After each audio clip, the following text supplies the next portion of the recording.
Hello and welcome to TRIGGERnometry. I'm Francis Foster. I'm Konstantin Kisin. And this is a show for you if you want honest conversations with fascinating people. Our brilliant guest today is a writer, author and political scientist who's always on the show whenever there's a massive transition happening in British politics. He's our go-to guy for analysis on everything that's happening in this country. Matt Goodwin, welcome back. Thanks for having me. It's great to have you back. You have been writing and talking a lot about some of the things that are about to happen and have already happened.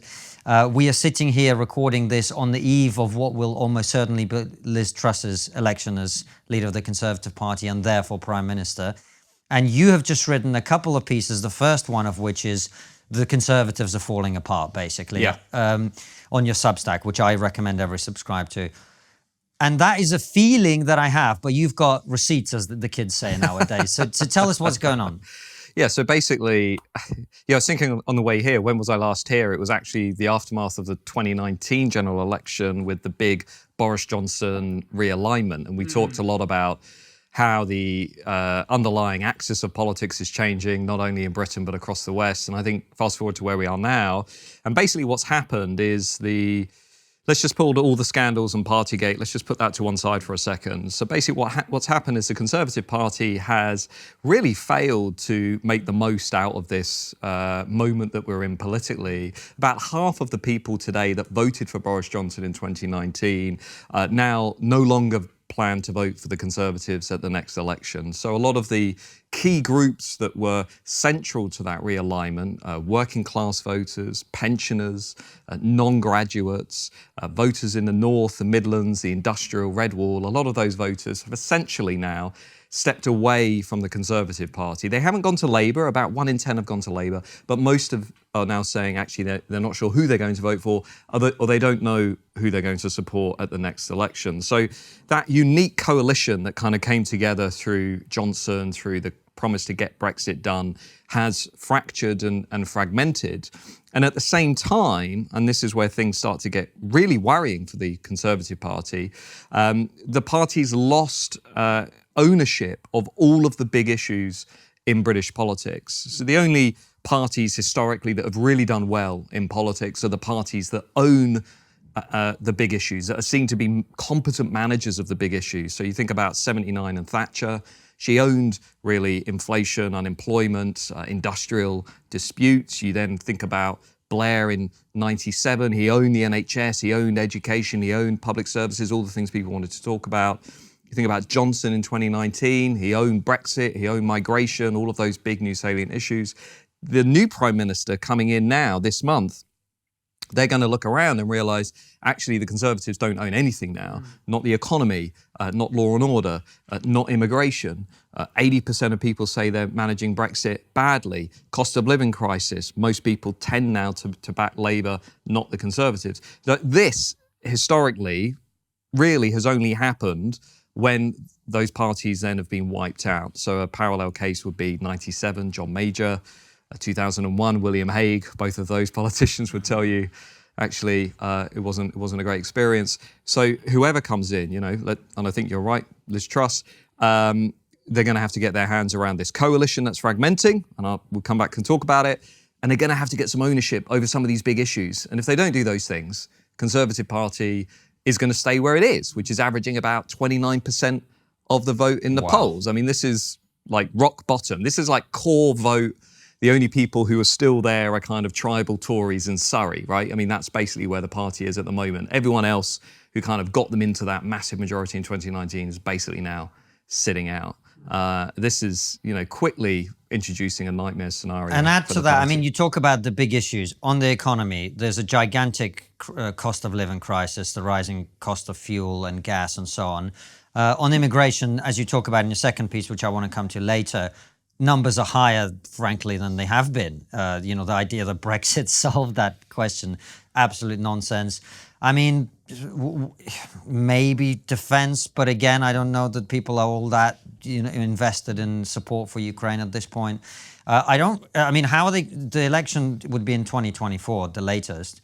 How are the Conservatives ever going to get a grip on any of those issues before in time to be able to actually make an impact on people's perception? Well, it's going to be difficult. It's not impossible. I mean, the fundamental problem for the Conservatives is they've become disconnected from this new coalition that they've pulled together ever since Brexit, right? Now, you could say that's because Boris Johnson was not suited to high office. That's because COVID swept through the country and they managed it, not great at some points. It might be because of the war in Ukraine, might be because of cost of living, whatever. But I think the broader problem is that the Conservative Party basically inherited this realignment after Brexit and then didn't know what to do with it. It didn't know where to take it. And Conservative MPs and Conservative donors and Conservative activists were both economically and culturally in a very different space from many of the people that were voting for them. Many of the people who run the Conservative Party essentially want to, or are very supportive of this sort of, Davos on Thames, let's slash tax, let's slash regulation, let's embrace free trade, let's embrace globalization, let's look back at the 1980s and say, yeah, let's do all of that again and let's put it on steroids. They're basically, economic liberals, sometimes hyper-economic liberals, and they want to roll back the frontiers of the state. What they, I think, have failed to really fully grasp is that there is now a large chunk in the Conservative electorate, like there is in every other Western democracy pretty much, that actually doesn't really want that is quite comfortable with an interventionist state if it means it's going to level the playing field, it's going to fix a rigged economy, is just as concerned about cultural freedom as economic freedom. It wants to roll back not just the frontiers of the state, but also a radical progressive authoritarianism that people are increasingly worried about, women's rights, child welfare, political correctness, what we can say about the nation state, about who we are, and also within that, these new identity and cultural issues around migration, borders, security, a sense of belonging. And the Conservatives, I think, in the Johnson era, really never fully reconciled themselves to what that realignment was all about. And as a consequence, they've rapidly come unstuck. And this isn't just unique to the British Conservatives. You can see the same debate in America, where US Republicans are basically saying the answers to the problems that are in politics today are not going to be found in 1980s economic liberalism. Like, that's not where we are now. That was a different set of answers to a different set of questions. The new Conservatives, who I think are a minority, but the new interesting, clever Conservatives are the ones who are saying, actually, we're going to have to devise a whole new set of answers to these problems if we're going to keep this coalition together, if we're going to unite middle-class professionals with working-class voters and pensioners who often share many similar values on these big cultural questions and sometimes on some of these economic questions. But it means the Conservative Party is going to have to put itself in a place where it feels uncomfortable, and it isn't traditional territory. Now, if you're a pessimist, you'd say, actually, the Conservative Party just can never bring itself to do that because of path dependency, because of where it's come from, because of its donor class, because of its MPs, because of its ideological, straitjacket that it's in. If you're an optimist, you say, well, actually, increasingly over the last 10 years, the Conservatives actually have sort of moved themselves into this position where they have tailored their message for this new moment. So we'll see with this new Prime Minister whether they are going to lean into this realignment and keep pushing it forward, or whether actually they're going to revert to their comfort blanket and then they'll face a nightmare scenario and they'll lose both of these flanks at the same time. They'll lose the red wall because they won't be giving those voters what they want. And they'll lose the blue wall, which is full of university graduates and millennials and Zoomers who, to be frank, are never going to vote Conservative at the next election, no matter what Liz Truss or the next leader does. I mean, those people are gone for 10 years, probably. So I think, the only answer for the party is to lean into this realignment. Matt, isn't the problem as well that every political party has its day? They've been in power a long time now. And isn't it just that they've just run out of ideas, they've run out of steam, and it's time for another party to take office and make an absolute arse of it? Well, don't forget you're talking about the most successful political party in the history of modern democracy. I mean, one of the great puzzles in British politics has been why the Conservatives have been so successful for so long. And if you go from people being given the vote to the next general election, the Conservatives will have governed Britain for about 74% of the time.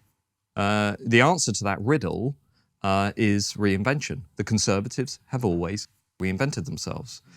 They've reinvented themselves at different points in the early 20th century, through to Thatcherism, through to David Cameron, through to Boris Johnson. They've constantly reinvented. Labour have always struggled to reinvent. They're a much more rigid party, and now they are constrained on many of these cultural issues by their activists, their MPs, and lots of things you've talked about on your podcast. But the Conservatives now ultimately will need to reinvent themselves again if they're going to have a fighting chance at the next election. They're going to have to really tackle some of the sacred values in the Conservative camp. Take free trade and globalization. The evidence in economics now is overwhelming, I think, that many of the reforms that were brought in the 80s and the 90s, at the time, you could argue they were necessary, and at the time, you could argue, and you can still today, they made Britain a more prosperous country overall. But they came with massive costs, and we can now see that. There is a consensus in economics that what I would call hyper-globalization, opening the borders of the country to growing trade from China, from Asia, from other parts of the world, had a disproportionately negative impact upon working class communities, working class men. It undermined jobs, it lowered wages, and also, crucially, this is something Conservatives always ignore, it also undermined the social fabric of community life. There's a lot of research to suggest that hyper-globalization undermined families.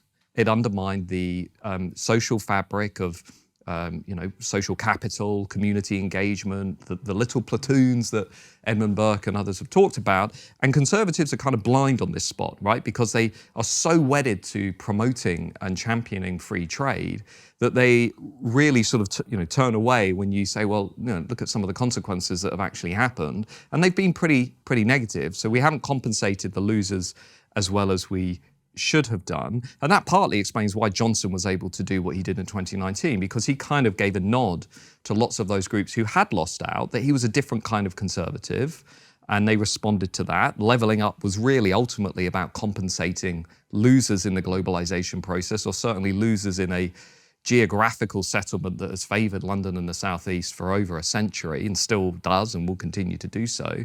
But they weren't revolutionary about it. Like, the Conservatives never kind of embraced this and said, geez, it's not just we've demolished half the Red Wall. You could have been in power for, 10, 15 years if you just acted competently, run number 10 in a fairly disciplined manner, and delivered on the promises that you set forward in 2019, even in the face of COVID and the war in Ukraine.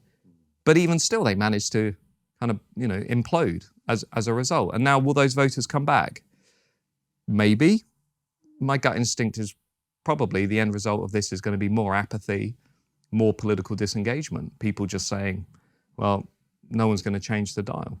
And that's a real problem, because what happens then is you just get disillusioned people who no longer believe in the system, which means there's a void in that system, which can then be filled either by a populist movement or something more nefarious. Well, my concern about British politics now is, so if you go back 10 years, all the conditions that we had that were in place for, say, Nigel Farage and the kind of UK Independence Party and then the Brexit Party and that very turbulent period in British politics, what did you have? A collapse of public confidence over immigration, high levels of distrust in the system, and a strong sense among many voters that an issue they really cared about, in that case the EU, freedom of movement, was not being taken seriously by people in Westminster. Those were basically the conditions.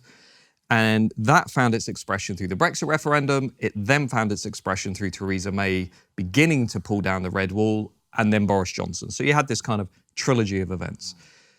And now we are finding ourselves back where we were in 2012, 2013, 2014, because what do we see in the polls and the surveys? Public confidence over the new immigration system that we'll come to talk about has collapsed. People no longer see Labour or the Conservatives really as the preferred political party. There's a palpable sense in the country that politics is no longer speaking to a large chunk of the country. And there are new issues that people really want to talk about, but they can sense that the political establishment doesn't really want to talk about them. Whether that relates to what's happening to kids in schools, what we're teaching around sex, gender, race, whether it's about women's rights, whether it's about political correctness, whether it's about immigration, whether it's about the illegal crossings in the English Channel. All of those issues now, I'm worried actually, are going to become a sort of ideal breeding ground for something that may actually might end up leaving Nigel Farage looking like quite a moderate sort of populist in comparison to what may come later in the 2020s, which is why I wrote the piece recently in my Substack saying that actually I do think we need to revisit the immigration conversation, because what we've put in place, what Boris Johnson has put in place, I think is going to be a recipe for considerable political turmoil in the years ahead. Tell everybody, before I ask you the question I was going to ask you, a little bit about what he's actually done, because it was quite eye-opening reading your piece in which you talk about a Conservative Prime Minister actually who promised to reduce immigration, along with all of the previous Tory Prime Ministers, actually making it way easier for people to come here. Yeah, so Boris Johnson's done some interesting things that I don't think many people in the country have properly noticed yet. So the big promise was take back control, regain control over the immigration system. And to some extent, Boris Johnson and the Conservatives have done that. We can now set our own immigration policy, and it is independent of the European Union. But the specific migration policy that we now have, yes, it's made it harder for EU nationals to come and work and stay in the United Kingdom, but it's made it a lot easier for people from outside of Europe now to migrate into the UK, whether to work, to settle, or as family relatives of workers and students, and then to remain in the country. So things that they've done, for example, employers are no longer having to advertise jobs in the UK first and to show that they cannot be done by somebody in the UK. That's gone. The skilled worker visa program is a very liberal migration policy. You can essentially come to the UK if you have found a job that pays as little as about £20,000 in some sectors, or usually about £24,000, £25,000, which is lower than the median average salary in this country. Some of the previous limits on international students have been removed. Some of the family routes around migration have been eased. And the end result, which we're now seeing in the data, because of course COVID disrupted this, after 2020-21, the data was affected by the big lockdown and so on. But now what we're beginning to see actually, I think, is a watershed moment in Britain's immigration story. So the numbers of migrants coming over from India, Philippines, Nigeria, Zimbabwe, whether to work or study, is now increasing dramatically compared to 2019. And so the source of migration into the UK is also changing. It's not European, not Central Eastern European. It is now predominantly coming from countries such as Pakistan, Nigeria, India, Philippines. So in the next few years, this will become visible very quickly to lots of people in the country who perhaps are currently thinking, well, we've got this new immigration policy and it's much more restrictive, when in reality, what I suspect we'll end up having, and I'm happy to be wrong on this, but I think our net migration levels are going to be much higher than they were before COVID. I think they're going to end up being significantly higher. The source of migration will be very different. And I think that's going to raise some really salient and quite tough discussions in the country about what this means around the housing crisis, around healthcare, around security, around national culture. But the biggest one of them, Matt, and this is what I always say as someone who's a legal immigrant to this country, who's happy with reasonable levels of immigration, who wants people who are skilled and talented and who are going to be a contribution to this country to come. The biggest issue of all on that list that you gave is actually democracy. The problem that we have in this country is that nobody voted for what is happening. And I know it will be easy for a lot of people and tempting for a lot of people to say, well, yeah, of course, Johnson was a liberal Tory, but these are sequential failures over a long period of time. on probably one of the most demanded commitments that the Tory party made all the way back in 2010, which is tens of thousands. So why have the Tories not addressed this issue? Well, you could argue that people did vote for the Australian-based points system, which is what Boris Johnson was promoting. My view is a lot of voters, especially Conservatives and Leavers, just didn't understand what that would mean in practice. Hey Francis, do you like journalism? Of course! So who's your favourite journalist then? Superman. What? Superman.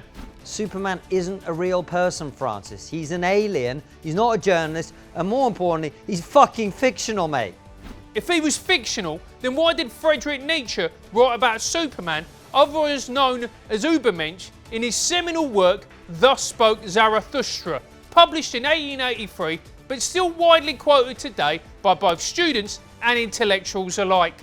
Sometimes, Francis, I feel as if I have no clue who you really are. But if you do like journalism, then you have to check out the Epoch Times.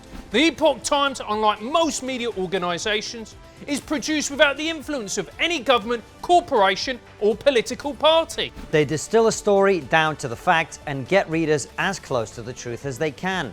The articles are free from the influence of big tech, corporate media and socialist and communist forces as well. The Epoch Times believe the more facts you have at your disposal, the better able you are to preserve your rights. Here's what the readers say about them. The articles present a factual picture of the news from a conservative and American perspective. I feel the Epoch Times is the only publication out there that gives me factual information about stories in the news that other outlets and publications blatantly report with liberal political biases. Go to epochtim.es/trigonometry and click the link. That's epochtim, epochtim.es/trigonometry. A few things have happened since Brexit, and it's important we recognise them. Number one is, overall, a significant chunk of the country have become more positive about immigration. So Remainers have doubled down on their liberal values, partly to disassociate themselves from Brexit and Boris Johnson, and they say, I'm liberal and I'm proud of it and I like immigration and immigration is positive.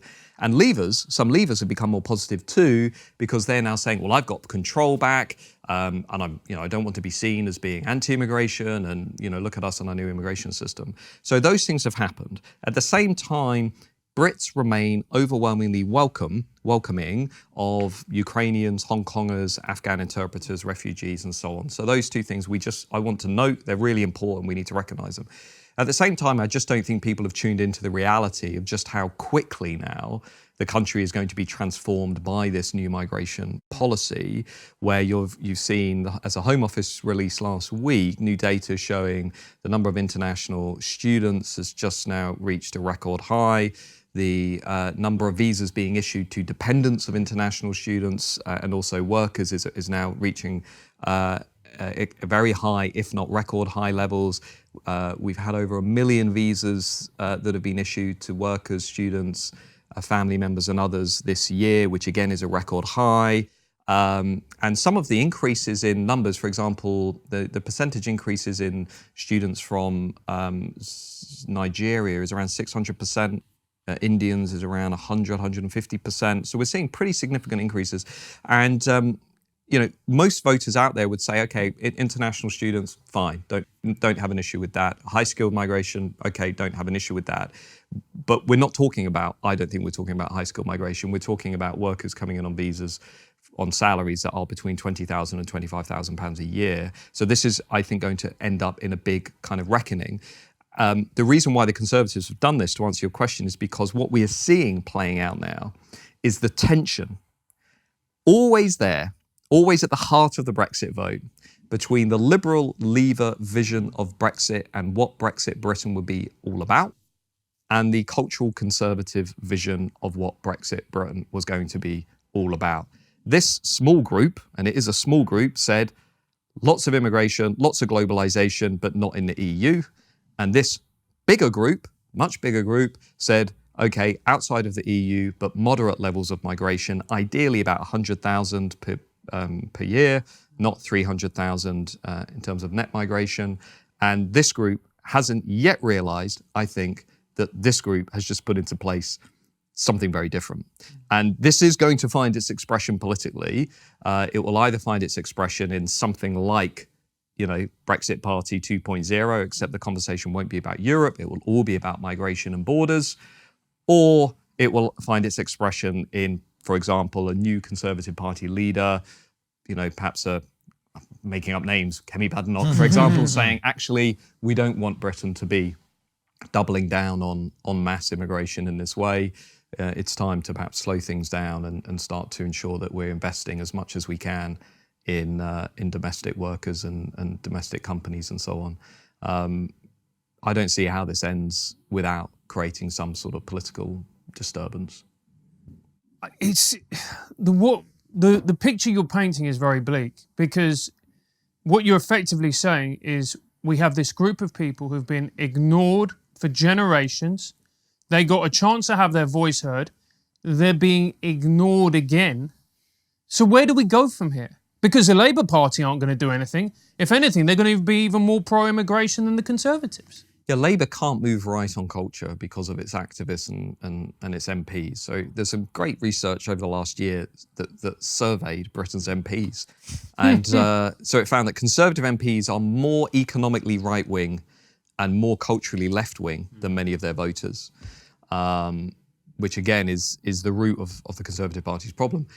Labour MPs were more economically comparable to the average voter, but culturally were like in this other galaxy. They were like 100 miles that way when it comes to things like law and order, respecting British values, attitudes towards migration. So Labour won't move into this space. The Conservatives on this cultural axis, it is theirs to own as long as they move to it. But there is going to come a point, I think, where voters will realise that actually the Conservative Party is not going to deliver on those issues in the way that they would like the Conservative Party to deliver. And then you're talking about things like what the Canadians have seen, for example, a reconfiguration of the right, or what the French have seen more recently, a kind of a much deeper reconfiguration of politics where you have MPs, maybe Red Wall MPs and others saying, actually, this sort of more neoliberal brand of conservatism that is actually quite culturally liberal in many respects is not really what we want the Conservative Party to be about. Very difficult for a new party, a new challenger to become mainstream in a first-past-the-post system, almost impossible. I mean, Farage tried it for 10 years and really only managed to get where he got because of the first proportional representation under European elections. So very difficult to do that. But I think this is going to find its expression in some form or another. And, a critic of the Conservative Party would say, Conservatives have been in power for 12 years.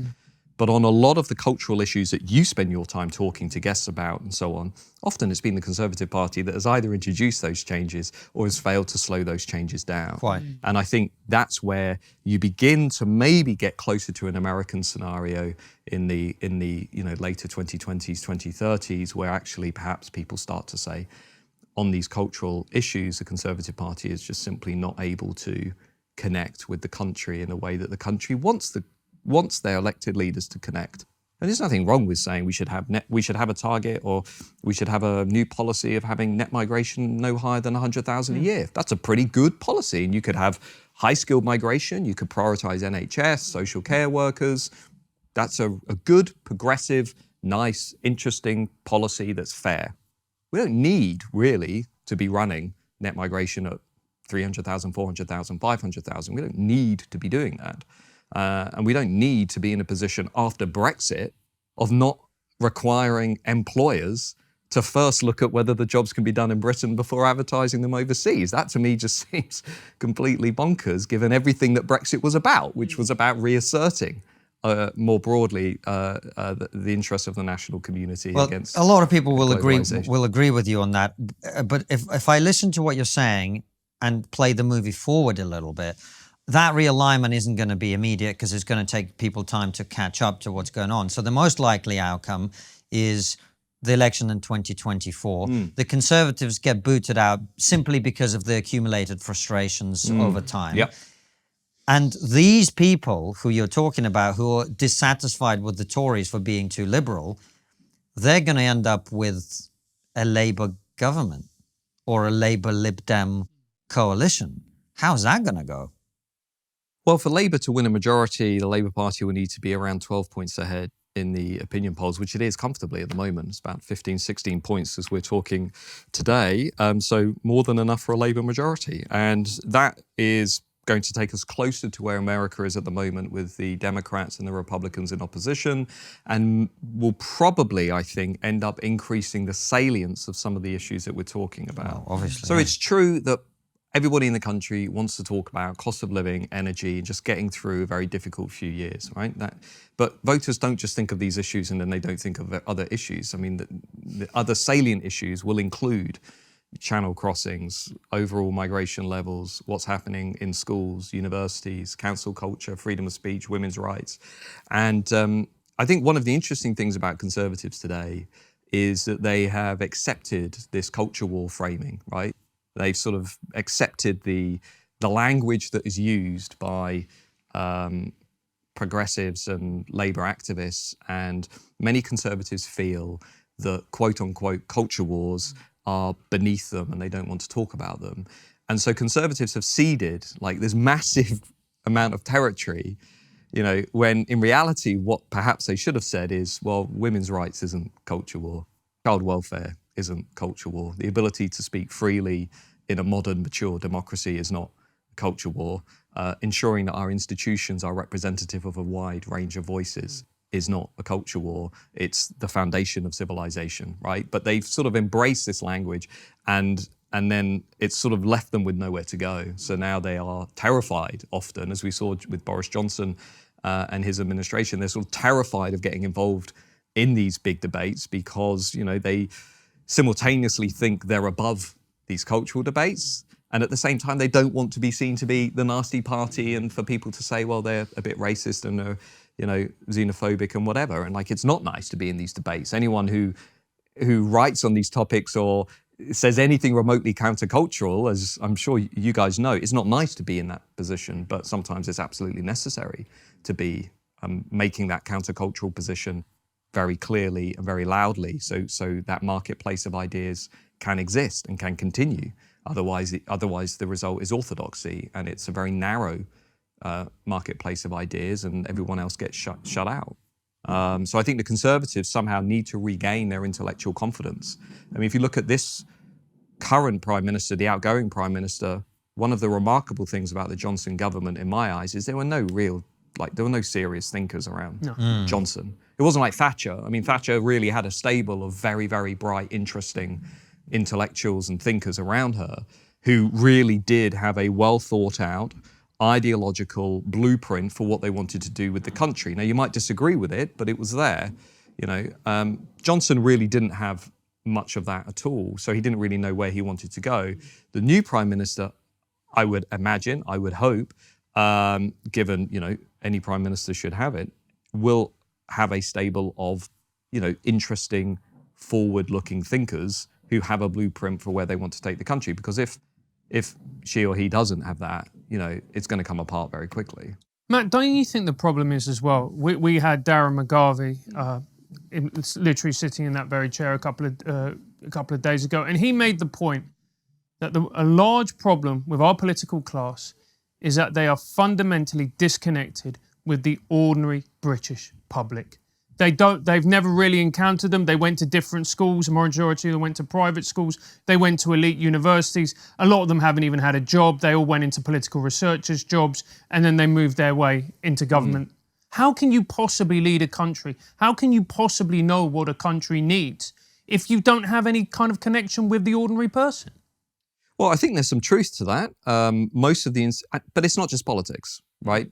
Most of the institutions that shape and cultivate the conversation about who we are as a country are dominated by a minority of university graduates, typically elite university graduates from Russell Group or Oxbridge universities, who tend to hold the same values.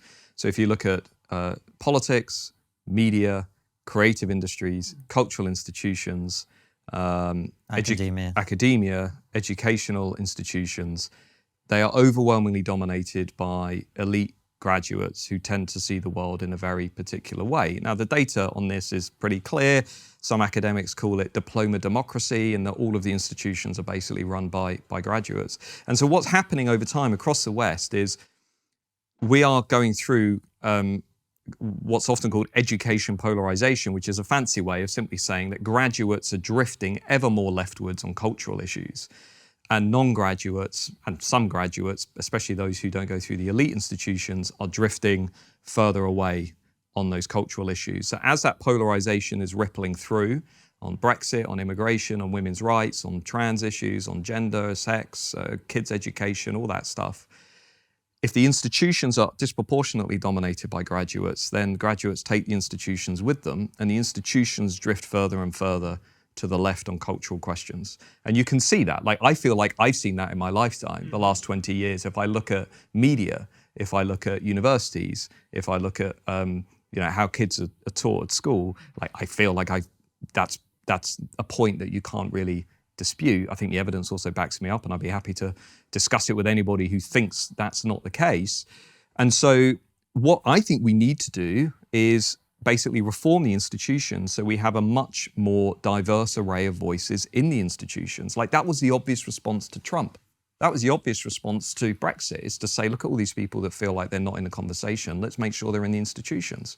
Like, let's not have, over half of the journalists in Britain having come from Oxbridge. Like, that to me is, crazy. Or let's ensure that most of the people who are running the BBC and deciding BBC News content behind the headlines, that most of them haven't either gone to private school, gone to an elite university, or their parents also do not come from the graduate class. Like, let's break it up a bit.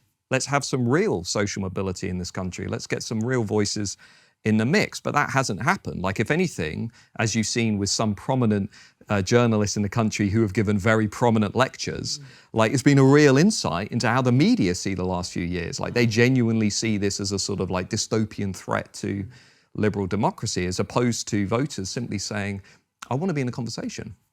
Like, I want to be in the conversation about who we are as a country and where we're going. And if you're not going to let me into this conversation, I'm going to go somewhere else, whether it's GB News, Unheard, TRIGGERnometry. And what's interesting is, and I can't say this is my idea, David Goodhart has made this idea, so I'll attribute it to him.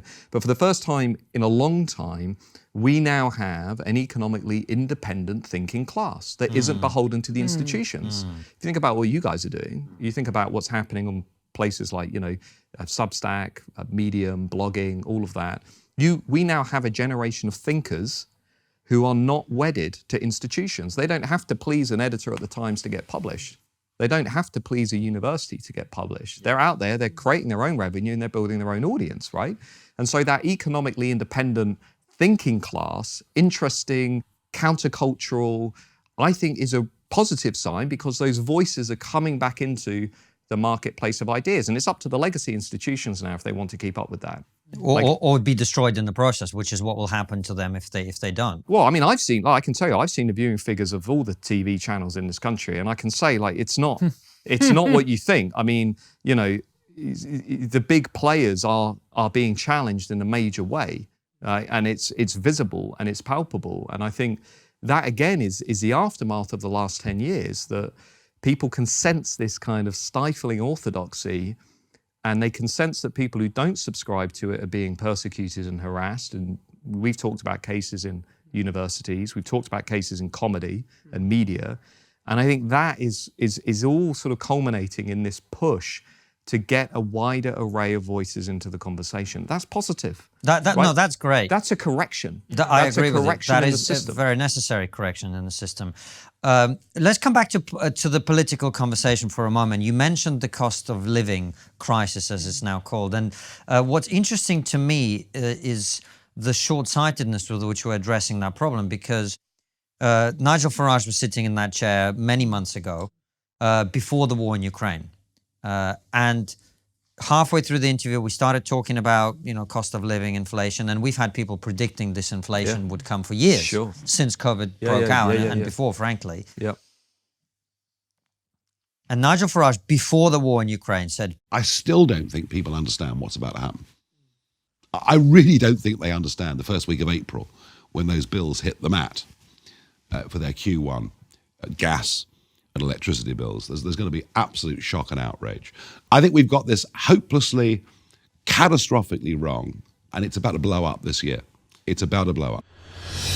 Then, of course, you add on top of that the war in Ukraine, and suddenly we're all aware that printing money nonstop for 14 years was a bad idea. But that isn't being framed in that way.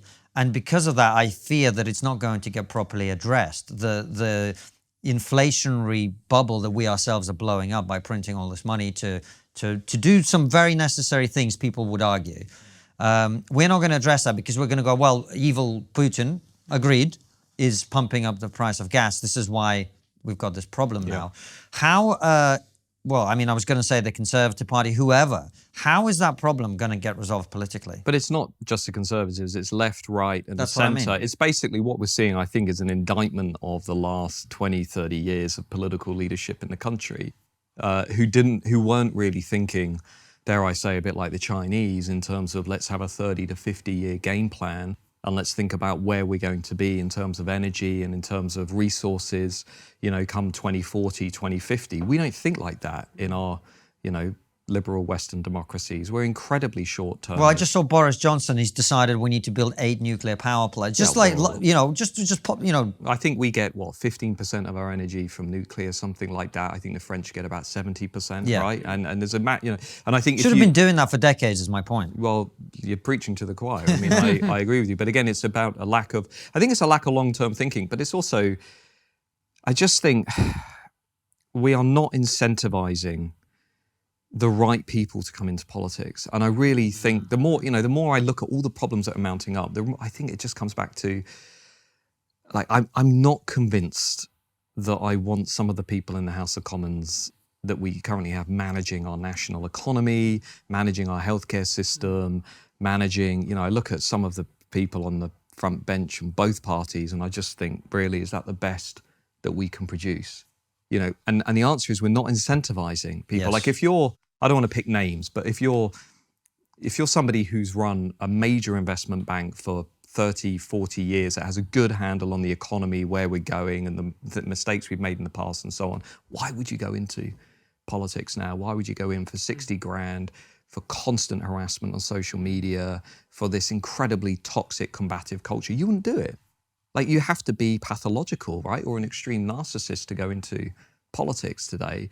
And I think it's an unpopular point, but maybe what we ultimately need to do is jack up the salaries for I've always said this. for MPs, improve the conditions, incentivize business leaders with a significant amount of experience to be involved in public services, or even somehow make more use of people who have spent their lifetime leading public services, who then just drift into retirement and, you know, do nothing for 20 years. I mean, if you look at the NHS, you know, speaking personally, my father was a chief exec in the NHS for his whole life. You know, and we have a generation of people who have gone through all of the crunch reforms, through the Thatcher years, through the Major years, through the Blair years, who have a very good handle of where the NHS has gone wrong and how we need to integrate NHS with social care and fix various problems. And we're not making the most out of that talent in the same way we're not making the most out of business talent. So I think it is a supply problem in politics. We're just getting the wrong people into these roles. But you're right to say long-term thinking. Yep, absolutely. We hope you're enjoying this incredible interview. Did you know that you can ask guests your questions? That's right. When you join our locals community, not only will you know who we're about to interview, you have the opportunity to ask them your questions. You have the chance to ask Jordan Peterson, the co-founder of Extinction Rebellion, Nigel Farage, Douglas Murray, Andrew Doyle, Jeff Norcott, Simon Evans, Larry Elder, David Baddiel, Andrew Sullivan, Megyn Kelly, Julia Hartley-Brewer, Lord Nigel Lawson, Brett Weinstein, Inaya Folarin Iman, Dr. David Nutt, Jimmy Dore, Gad Sad, Blair White, Melissa Chen, Trevor Phillips, Ayan Hersey Ali, Glenn Lowry, Bridget Fettersey, Jim Rickards, Carl Benjamin, and so many more. Plus, we're about to interview some of the biggest guests in the world. We can't name them just yet, but trust me, they're huge.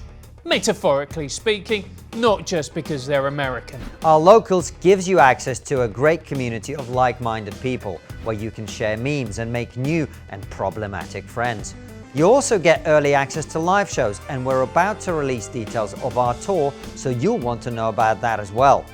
On the higher tiers, you get monthly supporter calls and the opportunity to have a meal or a call with us. Click the link below or go to trigonometry.locals.com and join the community. That's trigonometry.locals.com. We'll see you there. Do you find it interesting that we're now seeing more of these sort of old school, I would call them left-wing people like the Mick Lynch's, the Eddie Dempseys, whereas before, 6 years ago, all of a sudden they'd be dismissed as, gammony Brexit types. The gammons are back in business. There you go. That's basically it, mate. They're back. We're back, baby. If you put that on a T-shirt, you're going to make a lot of money. Gammons are back in business. Yeah. Brilliant. But I find it very interesting that all of a sudden these people who would, even by their own team, would be seen as, oh God, they're all, it's a bit old school. Whereas now they're embraced, they're invited on all these programs. Do you see that as quite significant almost? Well, I think what they do well is they do tap into a sense of authenticity, which some of our politicians have lost. Like, authenticity is an incredibly powerful political drug.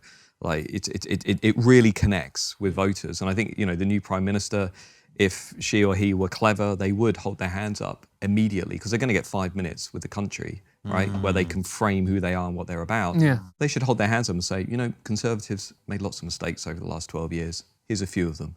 I'm not perfect. Here are my flaws. Just be real with people. I agree. Good afternoon. I have just accepted Her Majesty the Queen's kind invitation to form a new government. Let me pay tribute to my predecessor. Boris Johnson delivered Brexit, the COVID vaccine, and stood up to Russian aggression. History will see him as a hugely consequential Prime Minister.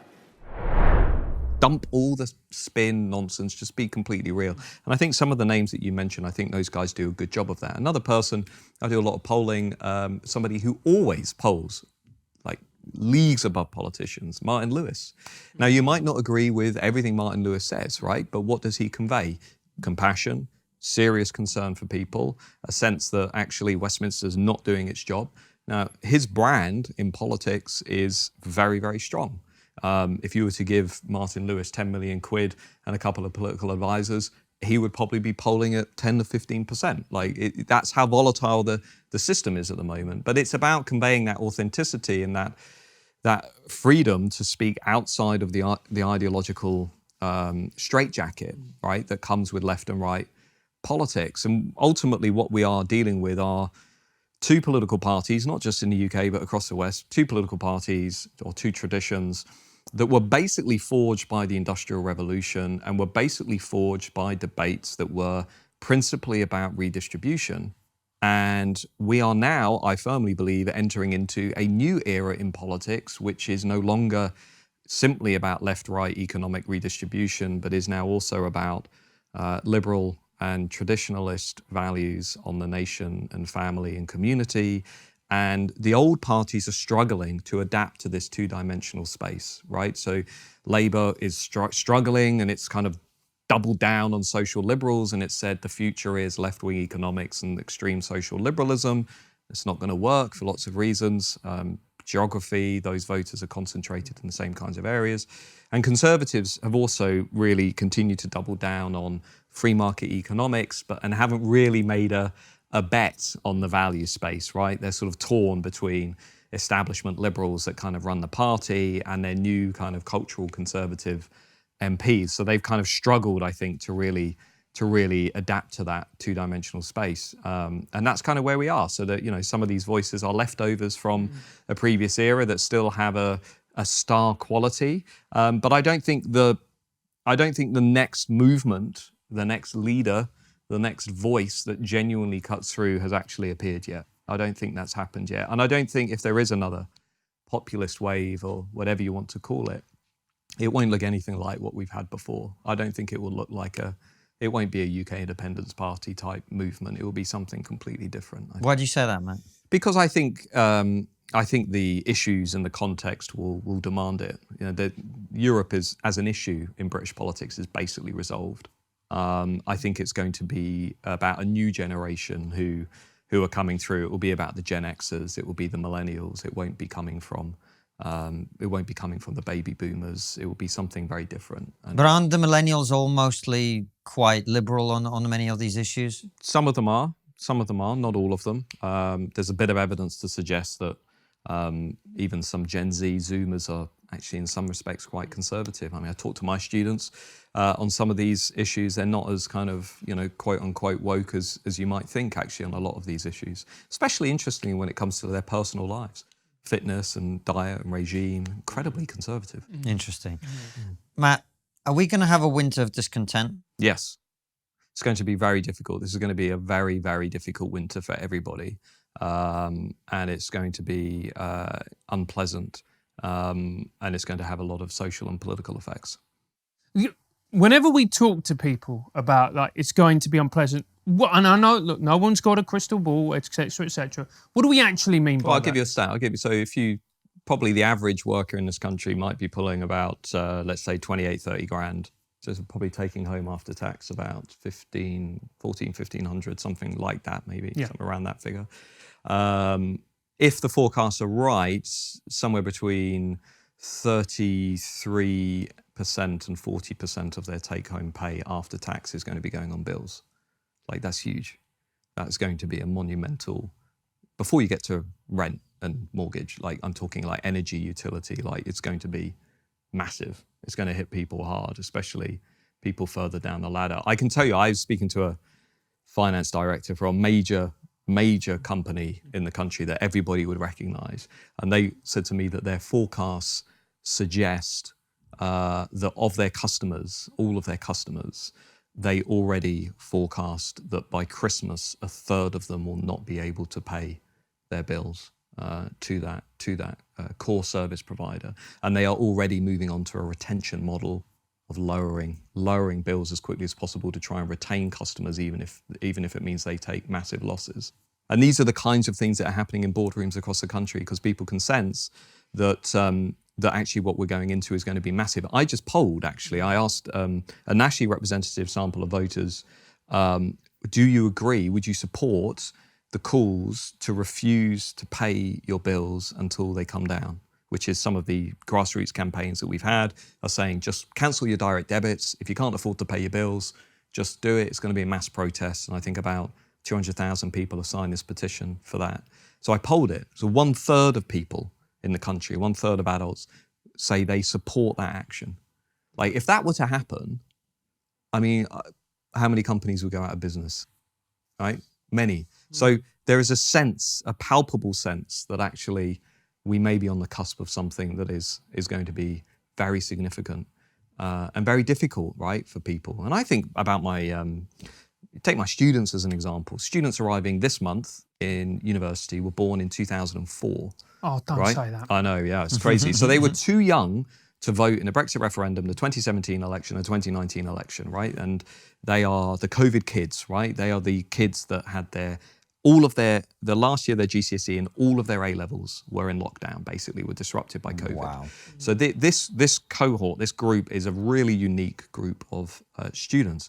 But think about what they've seen, in their life. They were 4 when the global financial crash happened. They were 6 when austerity happened. They were 12 when Trump and Brexit happened. Then they had COVID when they were 16. Now they've got war in Ukraine. Now they've got the energy crisis, and never mind the housing crisis and all the other stuff that we can come to. Now, yeah, of course, you can point to all generations have had difficult times. It wasn't like this for our generation. No. I mean, I was born in 81, so I mean, for me, the 90s were like, great. But in the early, in my mind, everything until 9/11 was good, and It then was everything great. just kind of like Music was better. Yeah, it was. I mean, the 90s were. And Summers lasted longer. pre-social media. I'm telling you, social media killed Yeah. everything. Yeah. Having to write letters to girls, for example. Yeah. A lost art form. And I feel really, worried about them because it's going to be, for that generation, it's going to be brutal. I mean, even if you took the Labour plan on energy and you said, okay, let's spend 100 billion, which the energy companies think it's going to cost long term to fix this problem, to provide loans, to keep prices low. We're talking 30 billion more than furlough. We're talking about my daughter and her kids, if she has kids, paying this off. And your daughter's The 10 months generations. old. My daughter's 10 months old. So we're talking about massive amounts of debt being built Again, up to and this deal is with my this point. problem. Again, we're not solving the problem No. with any of this. No, I agree. We're not solving the problem. We're not going to get off the needle, which is just printing more money to get out of our way, to get out of the way of the consequences of our own actions. I don't understand. Like, to me, this feels like these chickens will come home to roost a lot sooner than people think. Well, QE is beginning. I mean, it is coming to an end. We won't continue to print on the scale that we have been printing. And COVID was slightly, was unique. And touch wood, we're not going to have another pandemic in our lifetime. But I agree with you. I think we are not doing anywhere near enough forward planning. We're not thinking about where are the next 50 years. We're not even thinking about, how do we fix a productivity problem in this country? How do we genuinely get serious regional economic growth? I mean, it's been 6 years since Brexit, and in some ways it feels like 6 lost years. This moment could have been genuinely revolutionary for the country. We could have had, and I think there were 2 things that went on actually. We could have had a genuinely interesting moment of national renewal, but I think 2 things happened. One is Conservatives didn't really bring big ideas to the table.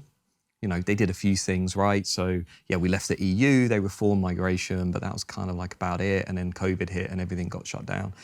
And then I think Labour and very intelligent liberal folks didn't really want to play the game. They didn't really want to come to the table and bring new, bold, interesting ideas for how we were going to make this moment work. And I think probably now the severity of the situation, I would hope, would now push us into a much more interesting national conversation about what we're going to do about what's a 2050 plan? Right. What's a 2100 plan? But this is a problem because all Labour seem to do is just basically shut their mouths and let the Tories make an arse of it. Well, oppositions don't win elections, governments lose them. Yeah. And essentially that's what's happening. I mean, are you telling me Labour are on 41% of the polls because people have fallen in love with Keir Starmer? I don't see that in all the polling I'm doing. Keir Starmer is weak as he was when he came in. Like, people don't really like Starmer. No. Yeah. But it's the incumbency that is driving them from right to left. There is no compelling, I would argue there's no compelling, credible, intellectually interesting, timely alternative. There was in the very leadership election, which is about to finish, was that candidate not being elected. With Kemi Badenoch. well, on the Conservative side, true. But if I was being even critical of Kemi, and I'm not, I was very on the record as saying I think Kemi would be a really interesting Conservative leader. But even then, it's going to take more than the culture stuff to fix these problems. I would have loved for Kemi or Suella Braverman or so any others to come out and say, right, just forget the next 5 years. Here's a 2050 plan. This is what we need. It's got to be big. It's got to be bold. It's got to be ambitious. And go back to 2008 and the financial crash. Say what you want about Gordon Brown, but at least he captured the urgency of the situation, which was, we don't need to think about this domestically. We need to think about this globally. We need a much bigger, broader plan than anything that's been put forward. And I feel like this crisis isn't generating that same kind of response from our leaders. Liz Truss and Rishi Sunak haven't really got into it on the leadership campaign trail in the way that they should have done. Remember the US presidential election before the global financial crash. Obama was sitting in meetings with Bush and the economic advisory groups actually talking about what was likely to happen and where things were going. We haven't really seen that kind of coordination and forward thinking this time around. It's been very people have remained in their silos. I think that's worrying given the severity of the problems that are going to come down the line. It's a complete lack of vision on all sides, which I think just speaks to the lack of talent. Yeah, I think, I think we need to incentivize people to better people to come into politics, because the risk if we don't is we're going to end up, perpetuating this, and maintaining the status quo as we go forward. And, let's see what happens. I mean, you look across Europe at the moment, look at Italy, big election this month in Italy, of course. New parties are popping up left, right, and centre. Look at what just happened in the French election. Left and right completely imploded, almost replaced by radical left, radical right parties. Look at Germany, look at Sweden, look at Portugal, look at Spain. We're seeing levels of volatility in politics that we haven't really seen in quite a long time. We've seen high levels of fragmentation, lots of new parties coming on board. Maybe that happens in Britain. Watch this space. Matt, one of the things that strikes me about the evolution of our political system, and of course this was always the case to some extent, but it seems to me that it's kind of our fault too, because we massively disincentivize politicians from telling the truth about difficult things. And as you talk about, Liz Truss, she will be elected, I'm sure, on Monday, and she needs to come out and say, well, these are the mistakes we've made. But I actually haven't heard anyone say what you've said on our show today, which is there's definitely going to be a winter of discontent, right? And I think it would actually be quite important for a leader. I mean, well, what do people think is going to happen? Well, they don't. Right. They don't. This is my point, because no one is saying to them, the winter will be quite difficult. You need to prepare. You need to set some money aside now. You need to do this. You need to, I appreciate a politician has, the challenge of also not panicking people. But I also think the politician has a responsibility to level with the country about the nature and the scale of what's coming. Yeah.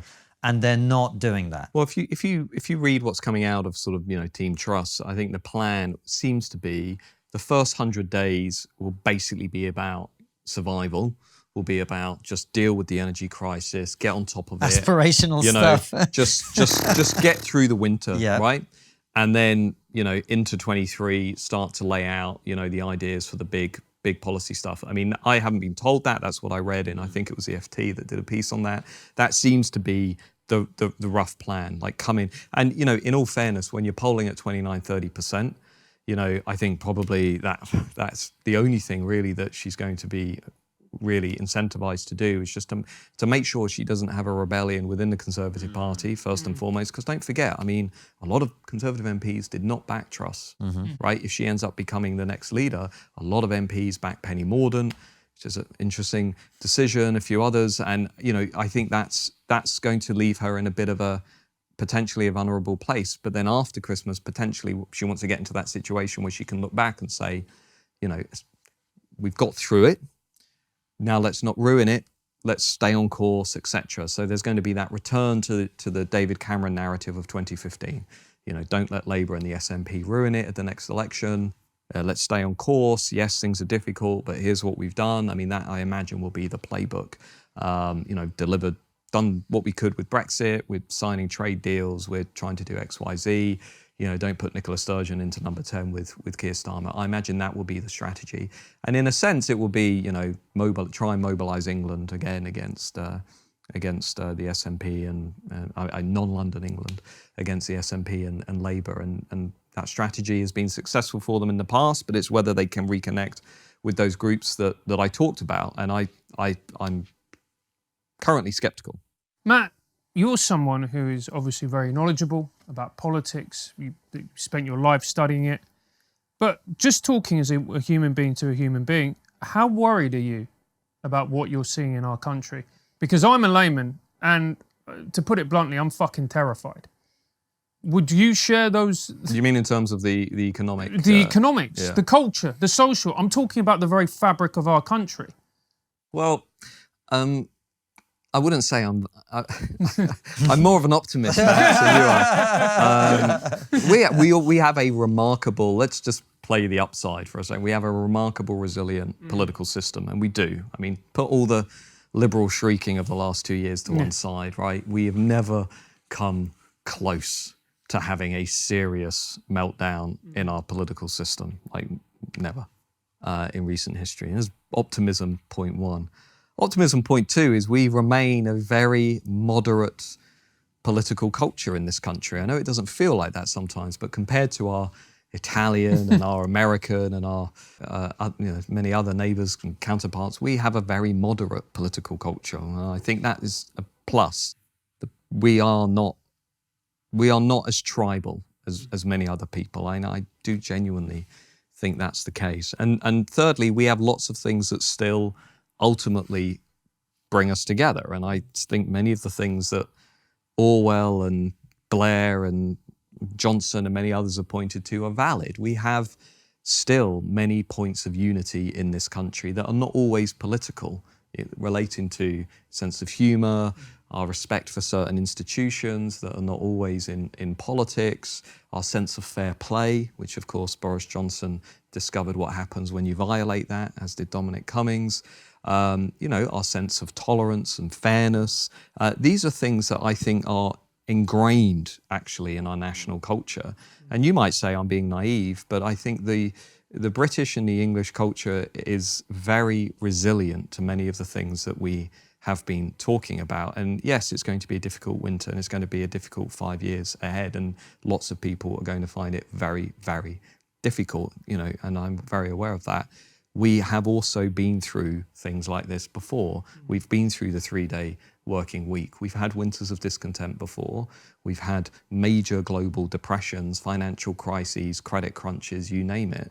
And we've not descended into mass revolt and upheaval. We've got on with it. And that's what we do in this country. We get on with it. Keep calm and carry on.